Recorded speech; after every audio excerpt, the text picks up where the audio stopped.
What goes better with speed than sound? Let's be real, the roar of an engine is half of the experience when it comes to riding. And I'd be lying if I said I didn't truly love that sound. But with loud toys comes nosy neighbors and Karens. And sometimes that just completely puts the kibosh on riding at home. Could a super silencer work? Probably not. But with the up-and-coming e-bike market, that just might be what we need. However, with top models having price points over $15,000, it's just not a practical purchase for the regular consumer. Especially when you consider that these things typically have a runtime of about 1 hour. It's just not suited for the trails. But for around the house where you can pull it in the garage, give it a charge every night, that could mean riding every single day and not bothering your weird neighbors. I really had the feeling that I would just never be able to fit one of these in the budget. But I stumbled upon an e-bike that fit my budget, and in fact, it was even cheaper than what I could find on Amazon. Wait till you see what I got. Guys, I've had the e-bike itch ever since I rode the Suron Storm B. It was super fun. I went to a dealership and I was not expecting that they'd actually let me ride the thing, but they did. And even just in the little field in the parking lot, if you haven't ridden one of these things, they really are a blast. Anyways, the main draw to these things is that you can ride around the house without bothering the neighbors. If you guys follow the channel, you know that is the biggest issue that I have here. And we've actually got a decent amount of property around here that's wooded, where I used to ride as a kid, and you just can't do it anymore because literally within 10-15 minutes, somebody's complaining. I basically just decided that I was gonna take the e-bike obsession and curb it unless I came across some kind of crazy deal. Well guys, a crazy deal is just what I found, and I'm not gonna keep you waiting any longer. I got a KTM free ride, and the price I paid for this thing is gonna absolutely blow your balls off.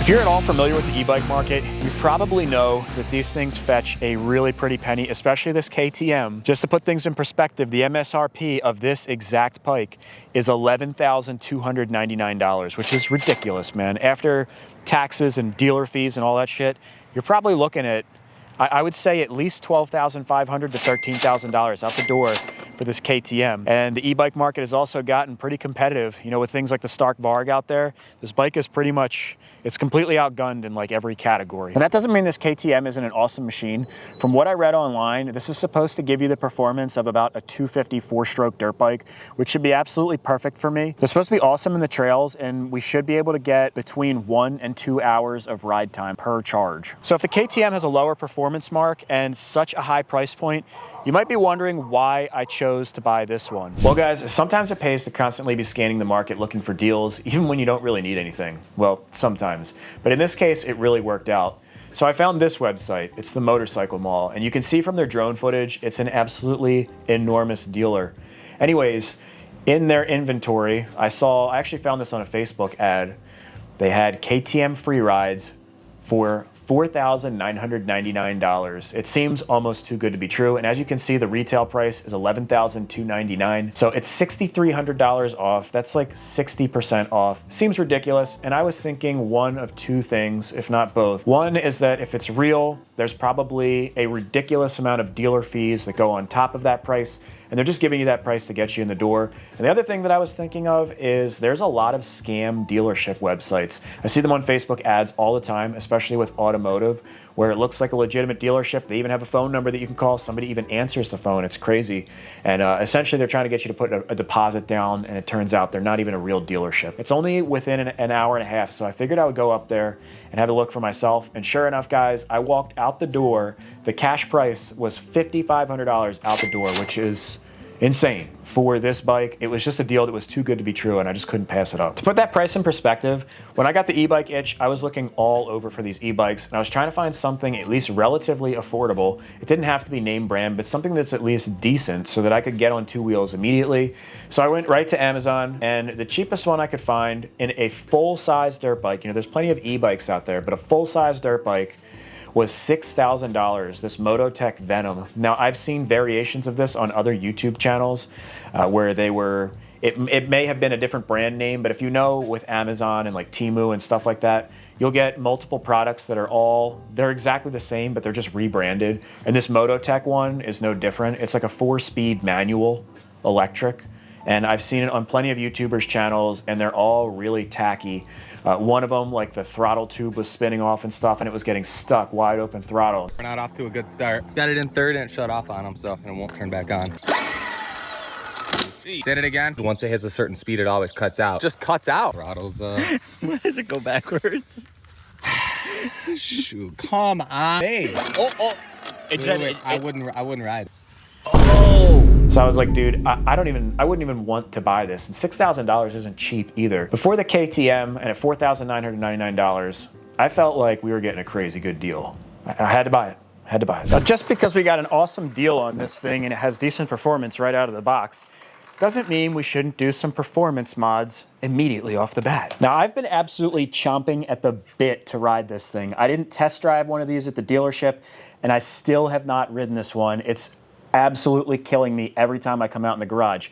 But there's something that I want to address before we put any seat time on this thing, and that is the tires. It's the #1 complaint that I see about these things online. Apparently, these are great tires, but for a lot of terrain, they're not. They're Trials tires. They're made by Maxxis, called Trail Max. And if you come in close and look at these knobbies, you can see that they're super gummy and soft.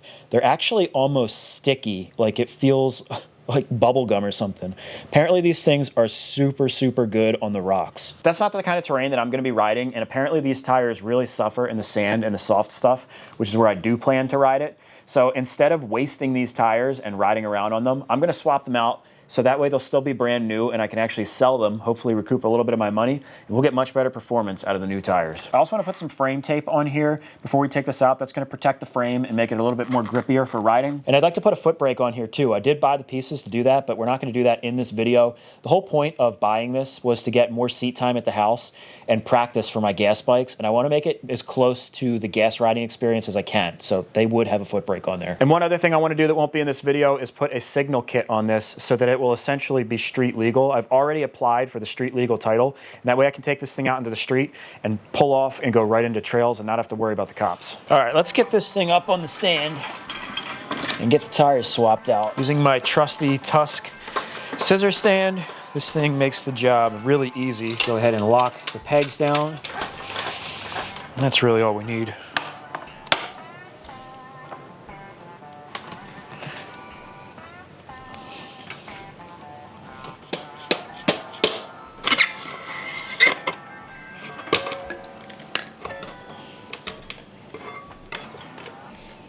All right, so far this is a cakewalk.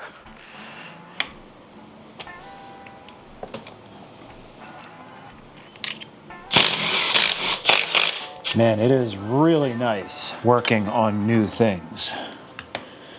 Tell you what, this is easy. Now, while I did get new tires for this thing, one of them is still in the mail. So we can get started on the rear tire, but since it might be a day or two until they get here, I'm gonna push this thing to the side so it's out of the way. This is one of my favorite things about this Tusk scissor stand, because just like with any project, it's usually not immediately done the day that you start it. In this way, it's not right in the middle of the garage and just a huge pain in the ass. It's also gonna make room for us to put our brand new tire changing station. So this is a Motosport stand. I actually wanted to get the Tusk one, but the Tusk one was out of stock. So it's pretty much the same thing. It was the same price too. Came right from motosport.com. And these are, I got a brand new, this is a Motion Pro bead splitter in here, and I got a Tusk tire iron set, and it's kind of cool. It's got the little thing on the side there so you can store all your stuff. And these are most important. These are Motion Pro rim shields. So I'm gonna do my best to not scratch up our rims because they're brand spanking new. And black rims with the scuffs all around the edges, man, nobody likes that. I also got one of these special tools here to pull the valve stem through the rim, and then a Motion Pro valve stem core puller.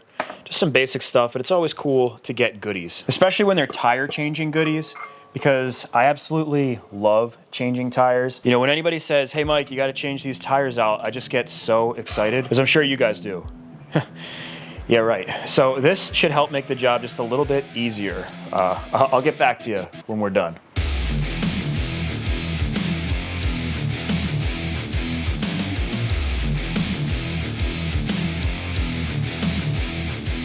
You ever see those things on Instagram where it's like Instagram versus reality? And on one side, it's, you know, like a girl in a bikini or something. And then on the other side, it's a girl in a bikini, but she looks like hell.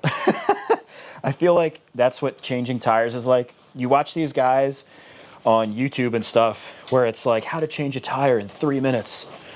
And they do it, and it looks like, oh, I could do that. That looks, in fact, that looks easy. And then you go to do it yourself, and it's just not that way, man. This is not that easy. We did pretty good though. The rim looks pretty good. There's a couple little, yeah, we did pretty good. A couple little bite marks, but for the most part, you know, I think it looks pretty good. I will say this though, I've done it without these tools, and they definitely helped. This is the lubricant that I used. It's from Yamlube. If I could say any tool here, if I could just have one, it would be the Bead Pro. This thing was really good. The beads did not want to break. I was trying to get them down the traditional way with my body weight and with the regular spoons, and this Bead Pro by Motion Pro literally broke it free so easy. I had seen a video of a guy using that, and I was like, you know what? I think I need that tool. I think it was, I'm going to say $55. I'll have all this stuff linked in the description below. I didn't really use these bead shields as much as I thought I would. They kind of just sort of got in the way. So definitely a little bit of practice is needed. I think I put them on like in the wrong orientation. You're supposed to go opposite of the rim lock, etc. You know, I just kind of did it the wrong way, I think. But definitely this tool right here, man, highly recommend. And the stand itself, I think I would highly recommend. That definitely made it a lot easier. There's nothing worse than fighting with a tire when you're trying to put one on. Just a pain in the ass, man. So when that front tire comes in, hopefully tomorrow, I'll probably get that on by myself, and then we can take this thing ripping. Now, while we're waiting for that front tire, it's the perfect time to figure out how this freaking charger works. Because I got this thing and it is completely dead. It was in a crate. They had to build it at the dealership. And I was trying to get out of there, so we didn't even give them time to charge it up or anything. We've got all these boxes with all kinds of just electrical bullshit, man. I'm just kidding, dude. If you couldn't tell, I'm like team all things that go. If it's electric, I think it's cool. If it's gas, I think it's cool. If it's got 2 wheels, it's cool. 4 wheels is cool. 3 wheels is cool, man. I don't understand people and how they get so mad because they're riding dirt bikes and someone else is on a quad or something like that. Anyways, if it's fast and it goes, man. If it's got a motor and it goes, I like it. All right, man, we've got all kinds of stuff here. It looks like a reflector in here, probably if you're going to make it street legal. I think you're supposed to have those reflectors on there. They may or may not be going on mine, even though we are going street legal. I think these are clamps for the levers that have threads in them for rear view mirrors. Got a tool kit from KTM. KTM always comes with nice tools. Look at this. It even has like a flexing Torx bit. That's pretty sweet. And then these rubbers, I think that's if you take off the hand guards, that and it's like a different rubber that goes on your controls.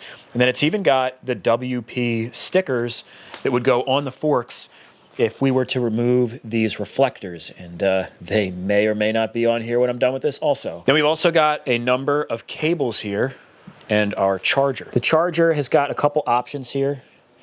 And I'm kind of like learning this with you guys, so this isn't exactly a tutorial, but you've got the on-off switch, and then you've got fast charging, normal charging, and storage charging. So I guess if like it's almost like a battery tender to put it on storage charging. I actually wanted to start charging this thing the moment I got home, but I couldn't. This cable here did not come with the KTM. I discovered that one of the reasons, after I bought it, that a lot of these KTMs didn't sell is because they come, I think they're set up for European countries, and this is the outlet that they're set up for. I think it's called an L620. In fact, I think it says it on there. Yeah, L620. And most people don't have that hookup in their house. So luckily, you know, thank God for Amazon, right? This was here in 2-day shipping, and it's a converter from that L620 to your 220-volt outlet. But even that, a lot of people don't have a 220-volt outlet in their house except for the dryer. You know, a lot of people apparently charge them in the laundry room. Now, luckily, I have one of these in the garage, and I think you can use a power inverter also so that you can go off 110, but then I think you're probably going to be charging very slowly. However, as long as you can get the job done, that's really the most important part. Now, along with the charging difficulties with these things, it was really interesting when I walked into the dealer, the salesperson recognized me, and he had watched some of my videos, which was pretty awesome, and I think he was really transparent with me for that reason. Not that, you know, salespeople just in general, it's just that sometimes, you know, you can really wonder if they're telling you the truth. But he said, you know, first thing off the bat, I was like, you know, man, I don't know if I want to buy one of these because the resale on them just scares me. I've only seen a handful of these things on Facebook Marketplace and Craigslist, and they just don't seem to sell. And I just don't think electric cars and motorcycles resell very well in general because the batteries diminish, and the batteries are like probably like 60% of the value, maybe even more. In fact, I looked at the batteries for like if I was to get a second battery for this thing, it's like $3,500. And so, you know, when you get a used one of these things, you really don't know the condition of the battery, even though they say they can test them and stuff. And I think that really makes people skeptical. It's like they're just not going to buy a used one. And the first thing the sales guy says is, you're not going to be able to resell this. Even at the crazy low price, he's like, it's not. The resale on them is just really bad. And then the other thing that he told me was that he had been hired about 1.5 years earlier, and they had, I think, 8 of these free rides there. And he said all of these free rides have been here the entire time that he was employed there. Not even one of them sold. And then they had this crazy fire sale, and in that weekend, I think I was the 5th sale. I think I was the 5th sale. So they had sold 4 of them in the 2 days that they had the sale. Then I came in and got the 5th one. And I don't know if they've sold any since. But basically, it came down to a price point that just made sense for people. All right, now the battery is under the seat. I have yet to open any of this. I'm doing this with you guys. The seat flips up. That's pretty sweet. And then you can see right here, they've got a waterproof connector.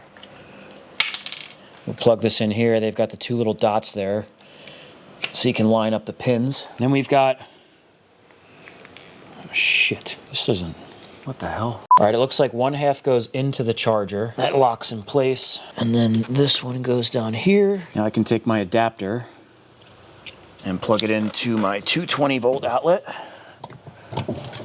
Now I'm gonna put this on normal because I imagine just slow charging it is usually better for batteries. So it's on the normal mode. And we'll press on. Sounds good. It says charger start. And I hear a relay clicking. And I guess it's at the lowest amount right now. And we'll just let it do its thing. And there's a tiny lithium battery in the back that needs to be charged separately. And it does have a tester. I don't know if you guys can see. It says it's full, but I'm going to throw a battery tender on there and just make sure that's completely charged up, and we're good to go.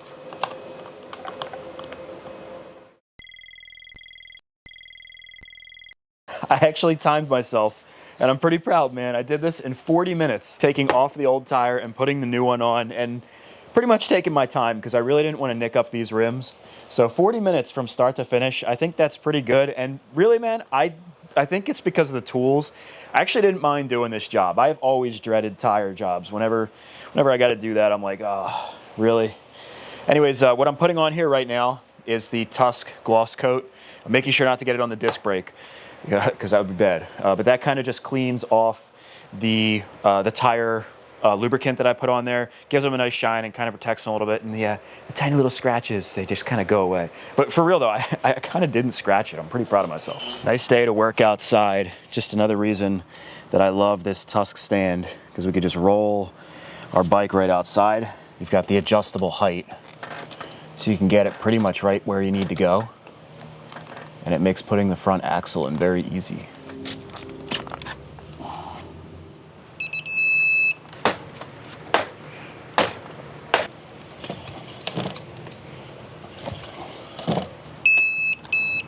Oh man, the time is finally here. Oh dude, come tomorrow, it will be an entire week since I bought this thing, and I have not thrown a leg over even once, man. The tire came this morning, Sunday. Super happy that it got here. It is crazy how much of a difference those tires make, just like in the overall look of the bike. Now it really looks like a dirt bike. Like, it looks like a real dirt bike. I love the way that it looks. This is actually a really cool machine, dude. I don't know if you guys notice. It's actually liquid cooled. There's a little radiator right there. Oh man. This is awesome. So we've got 3 power modes here. We've got the key. Turn that on. You can see there's a dash up here. It's even got the condom on there. We're gonna leave that on there. And okay, so I had turned this on before and none of these were illuminated, just this bottom one was. So I guess that's what it meant when the battery was dead. It took about almost 4 hours for a full charge, and that was in the slow charging mode. So apparently in the fast charging mode, it takes 1 hour and 10 minutes to go from 0 to 100. We'll have to test that out another time, but 4 hours really isn't that bad because it was completely dead. Over here, we've got our headlight controls. We've got our horn. This button, I'm not sure what that is. It might be reverse. I know some of these e-bikes have reverse. I'm not going to mess with that just yet. Got a kill switch here, and this is the start button. So, okay, so now we're in 3. There's these 3 modes. Got one is supposed to be like a 125cc dirt bike, like a DRZ 125, like a beginner's dirt bike. 2, I'm not really sure. I guess it's somewhere in between. And then 3 is max power. I kind of think we should just go right to 3 because I'd kind of like to be like shocked by the power. I'm not sure how you change these modes. Okay, so there's 1. I guess you have to press and hold. 2. We're just going to go right to 3 because I kind of, like I said, I want the shock factor. I think what we'll do is we'll go straight to the basin.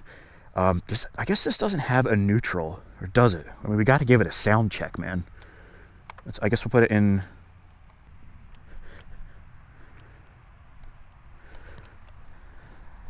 Nice. The neighbors are going to be pissed, man. Okay, so let's see what happens here, man.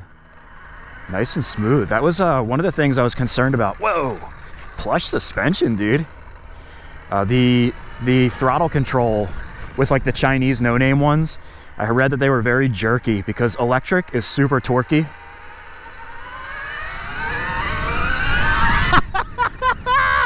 Oh my gosh, dude.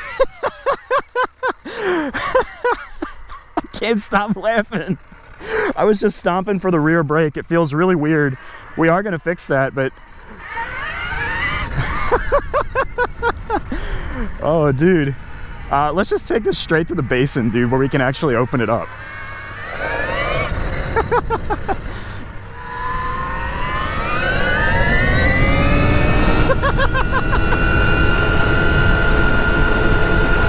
Oh, this has to be in kilometers per hour. It says we're going 80. I'm pretty sure that this goes 50 is what it's limited at. I think I didn't seat the tire completely on the bead. It feels a little bit off. Dude, this is so much fun. It's weird hearing the tires so much and not the engine.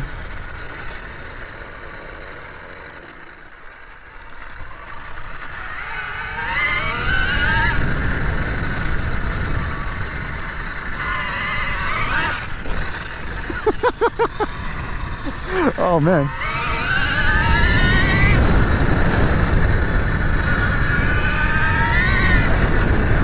It's a really weird feel, dude.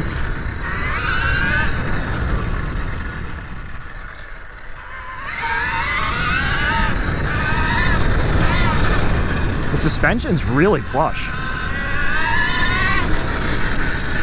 Oh geez, it is scary. I keep going for the rear brake and I keep getting a stomach drop. It doesn't have enough power to just pull the front end up. I mean, I'm sure if you want to. It actually has like the mid-range is really powerful. I wonder if that's like the way they did it on purpose so that you don't pull the front end off the ground. I mean, it does come up, but in the mid-range it seems to pick up a little bit more. And I keep going. This is just such a mind. Oh, it's a mind, dude, because I'm like, I'm going to shift and I'm going for the foot brake. It's a very empty feeling down at your toes. I'm sure that you would get used to that in time, but it's very weird. Oh, there it goes, dude. There we go. The front end was coming off the ground. Yeah, man, you could definitely. I'm trying to evaluate like the power that this has. I don't know, you know, because I usually ride the KX 250X. I definitely think the KX has more top end power. But I mean, you can be competitive on this, no doubt. Wow, man. Technically it's idling. Pretty awesome.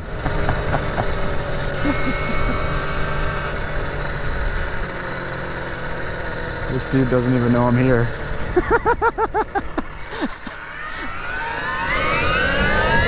Man, I am not happy right now. You guys remember we were riding and I said it looks like the bead wasn't seated?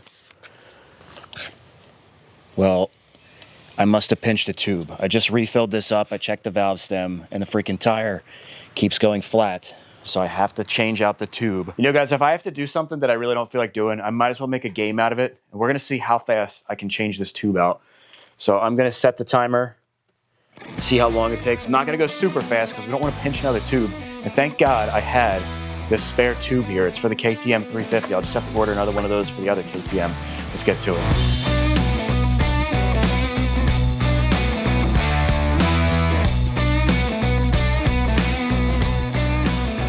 30 minutes, guys. 30 minutes start to finish, including putting the tools away.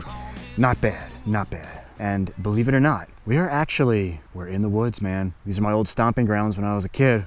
Let's see if we can get away with it. So far, I have 1.4 hours on the bike. I did put one full charge on it since then. At 1.2 hours, it still had one green bar illuminated, and it didn't show any signs of losing power. So I wasn't going all out though. So, you know, take that for what it is. I'd say realistically, like an hour of probably going hard, I would guess, and maybe like an hour and a half of like, you know, kind of not going so hard. So anyways, let's get riding here. I've spent quite a bit of time back here with, you know, just clearing trails, and I have a nice little track that I made, and we're just gonna rip, dude. We're gonna see what this thing can do. I guess let's just get after it.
That is the course.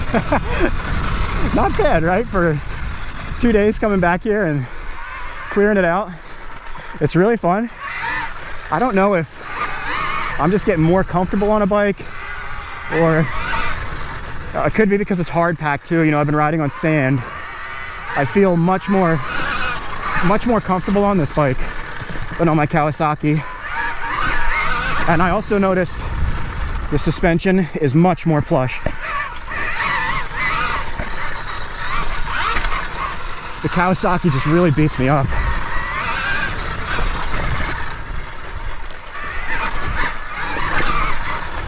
But dude, this is just a super fun machine. Get some air.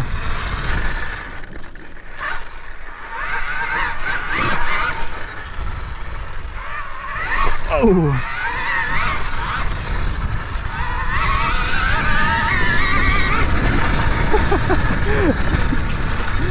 Oh man, this is fun.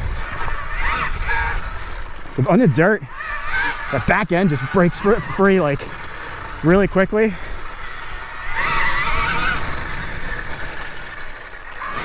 Like it definitely feels right at home.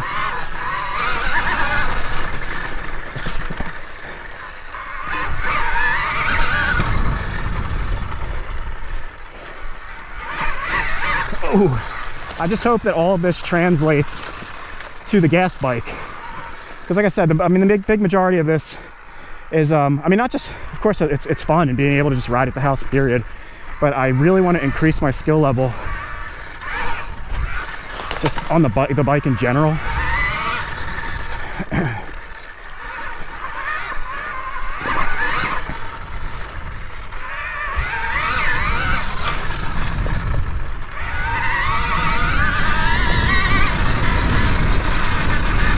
You can see some of this, I'm still working on it.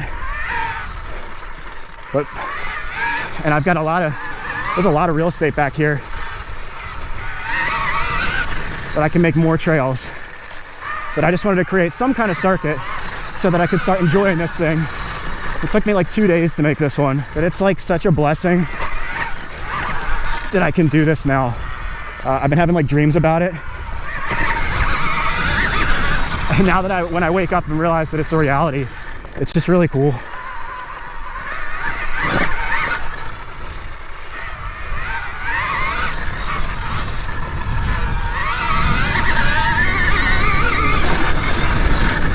Really, really fun bike, dude.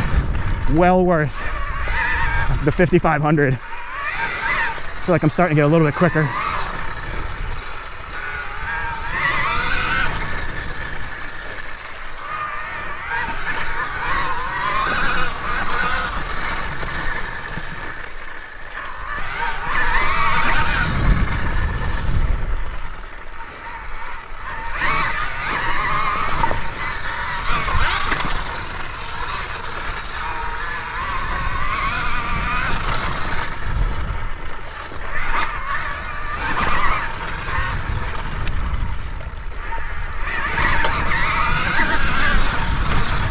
Sick.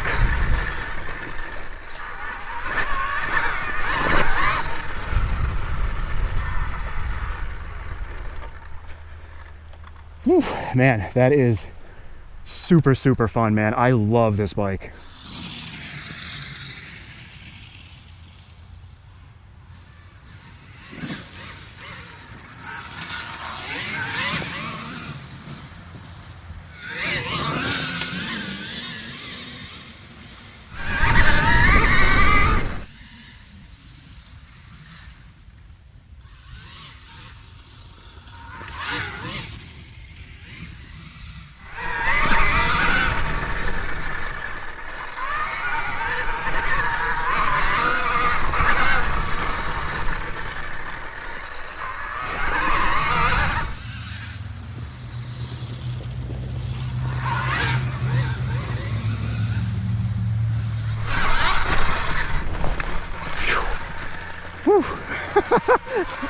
I'm starting to get a little bit faster. Some of these trees are coming up quick, man.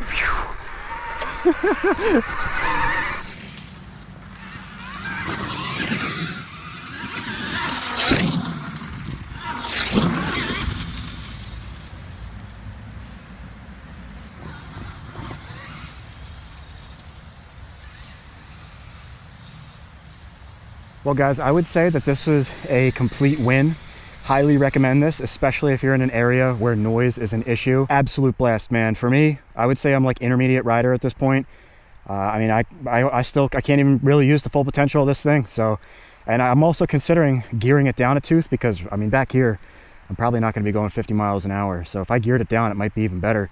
Figured we'll end this one out. If you enjoyed the video, make sure to give it a thumbs up. I appreciate that. And make sure to consider subscribing for more content like this. At the pace that I've been riding, I'm going to continue to do that and see how long the charge lasts. And in the next free ride video, I'll let you guys know realistically how long these batteries last.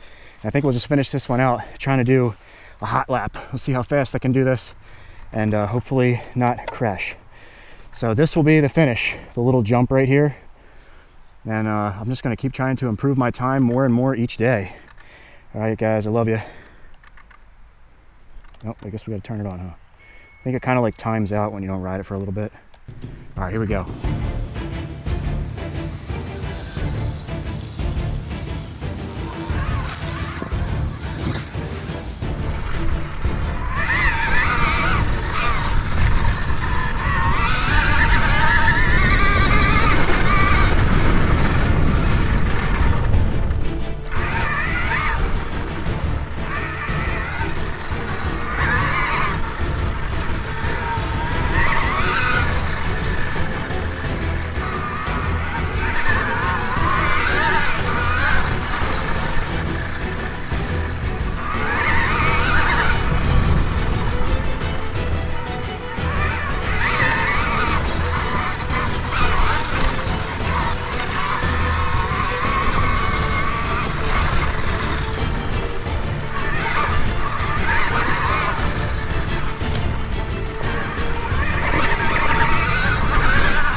Ma was worried. This is pretty sweet. Want to go for a ride? Were you riding the whole time? We thought you got stuck or something. Well, Gone for like 10 minutes. yeah, I went back where we usually walk, the 3 miles. And came around. This is real nice, Mike. Hey, it's unusual just to hear all the gears. You just hear like gear noise. Yeah. This is I like. They want you to cut yourself on this. Yeah, it's not made for street ride. That's they're tall like that for rocks and everything. So when you stop the stop sign, you. No, that's very nice, Mike. I'll tell you, for the deal you got on this. Yeah.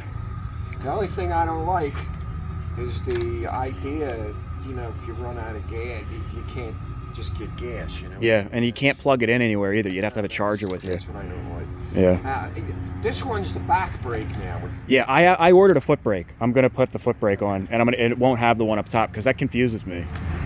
Yeah, because I'm with the same. I think, well, I know this is the right. This must be the back. Because you said one's in the back. I didn't know whether they might be switched. And I don't want to get used to that either, because then I'll hop on my real bike and Yeah. I'll be reaching for the clutch thinking it's going to stop it. Yeah, foot brake would be much nicer. Because other than that, then I'm looking to switch. Man, this thing really goes, man. Yeah, it's pretty fast. Surprisingly, really.